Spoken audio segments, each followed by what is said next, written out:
안녕하세요. 저는 40대 중반을 막 넘은 노총각입니다.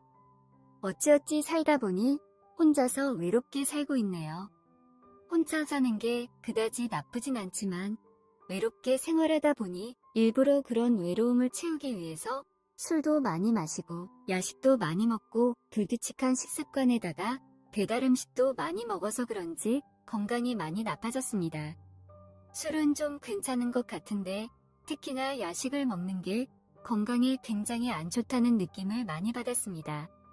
젊었을 때부터 안 해본 일이 없고 그렇다고 특별한 취미가 있어서 돈을 쓴 것도 아니고 혼자 살아서 그런지 큰 집이 필요하지도 않았습니다. 노후에 도움이 될까 싶어서 돈이 생기는 대로 사뒀었던 작은 원룸들과 주식이 나름 대박이 나면서 이제는 경제활동을 하지 않아도 됩니다.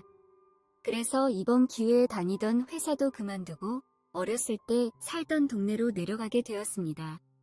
일만 하고 몸에 안 좋은 음식만 먹는 삶에서 벗어나서 건강을 챙기면서 살고 싶다는 생각을 했거든요. 계속 이렇게 살다가 정말 죽겠다는 생각이 들었기 때문입니다. 막상 공기 좋고 조용한 곳을 찾아와서 살다 보니 어릴 때 살던 고향만한 곳이 없더라고요. 직접 집을 짓고 10년이 훌쩍 넘어가는 가구들도 다 버리고 새로 장만하면서 새로운 삶을 살기 위한 준비를 했습니다. 그리고 집 앞에 작은 텃밭도 만들어서 제가 먹을 채소들도 소일거리 삼아 키웠습니다. 이렇게 새로운 삶을 준비하는 데에만 6개월 이상이 걸렸고 힘들긴 했지만 돈 걱정이 없다 보니까 마음만큼은 참 편했습니다. 텃밭에서 채소를 키우려고 했지만 생각보다 농약 없이 키우기가 쉽지 않아서 그게 좀 화나기는 했습니다. 키우기만 하면 벌레가 꼬여서 다 죽어버리더라고요. 농약 없이 어떻게 신선한 채소를 먹을 수 있을지 참 고민입니다. 이런 게 고민일 정도로 마음 편하게 살고 있지만 그래도 여자와 함께 사는 게 아니고 지금까지 살아오면서 가지고 있던 안 좋은 습관들이 그대로 남아서 여전히 완벽하게 건강을 되찾지는 못했습니다. 몇십 년 만에 내려온 고향이기에 친구들 이외에는 왕래하는 사람들이 없었고 자연스럽게 친구들 모임이 생기면 다 챙겨서 가게 되었습니다.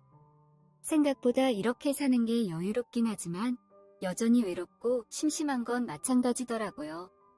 그러다 보니 고향 친구들과 자주 연락하고 지내는 사이가 되었습니다. 그런데 문제는 저희 집을 새로 짓고 저 혼자서 살다 보니까 마을 회관도 아니고 이 친구들이 답답하고 문제가 생길 때마다 저희 집으로 와서 술도 먹고 며칠씩 자고 가기도 하고 그러는 것이었습니다. 처음에 외롭고 친구들이 놀러와서 좋았는데 그것도 한두 번이지 계속되다 보니 이것도 힘들었습니다. 물론 시골이라서 그런지 저 말고도 장가 안 간 놈들이 몇몇이 있기는 하지만 부모님을 모시고 살거나 남자 혼자 사는 집이 좁거나 더럽고 아니면 다들 일을 하다 보니 낮에는 집에 아무도 없는 것이었습니다. 그런데 더 큰 문제는 어느 순간부터 여자 동창들도 와서 그러는 것이었습니다. 처음에는 그냥 돌려보냈지만 시도 때도 없이 찾아오다 보니 이제는 그냥 포기하고 방 하나를 아예 게스트룸으로 만들어버렸습니다. 그리고 청소도 하기 싫어서 자고 갈 거면 청소도 다 하고 가라고 말했죠. 게스트룸을 만드니까 확실히 좋긴 좋더라고요.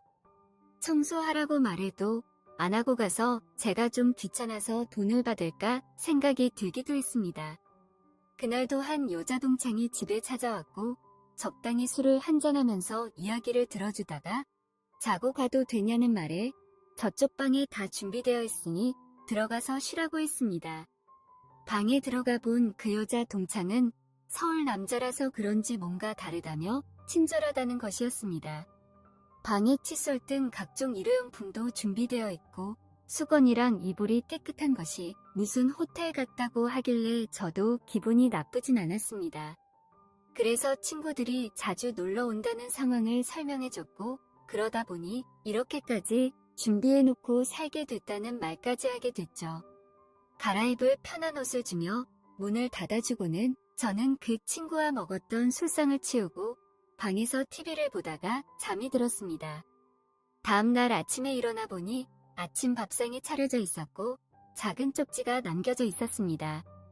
냉장고에 먹을 것이 하나도 없어서 나름대로 최선을 다해서 차려놓고 간다며 잘 챙겨 먹으라는 내용이었습니다. 그날 이후로 며칠에 한 번씩 와서 반찬도 주고 가고 된장찌개도 끓여주고 가고 그랬습니다. 서울에 있을 때는 자주 시켜 먹었는데 여기는 시골이라 그런지 배달되는 집이 별로 없어서 시켜 먹는 것도 질리더라고요.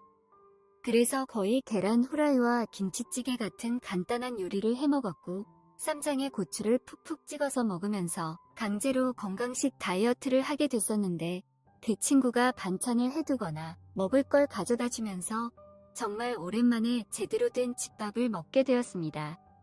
너무 고마워서 과일 같은 것들을 살 때 더 사서 친구가 오면 같이 먹었고 옷이나 신발같이 여자가 좋아할 만한 선물도 몇 번 사서 줬습니다. 그녀는 마치 어린 소녀처럼 선물을 받을 때마다 좋아했고 저는 그런 그녀의 모습을 보면서 정말 귀엽다는 생각을 했습니다. 그렇게 먹을 것과 선물을 주고받다 보니까 어느 순간부터는 예전보다 훨씬 더 가까워졌다는 걸 느끼게 됐고 그날도 낮에 잡은 물고기로 회를 쳐서 소주를 한 잔을 하고 있는데 그 여자 동창이 울면서 찾아왔습니다. 남편이 바람을 피웠다고 하소연을 하기 시작했는데 이렇게 바람을 피우는 게 한두 번이 아니었다며 속상한 이야기를 꺼내놓은 것이었습니다. 애들 때문에 이혼도 못한다면서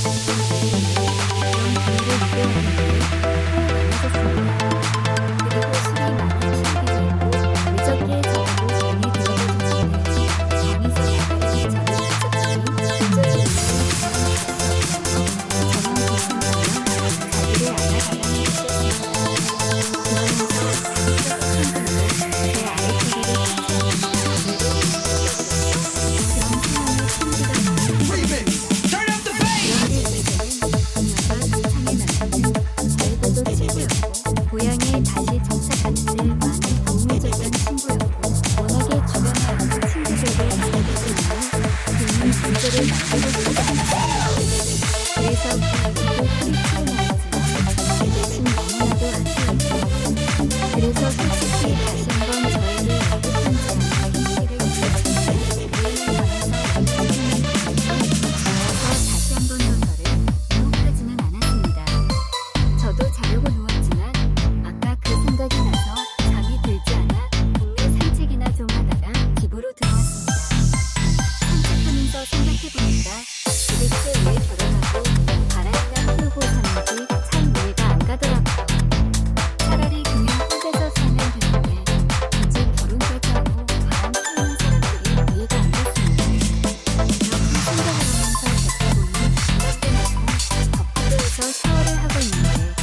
발각되고 큰 사건이 터질 때까지 그냥 계속 그렇게 있는 어제가요.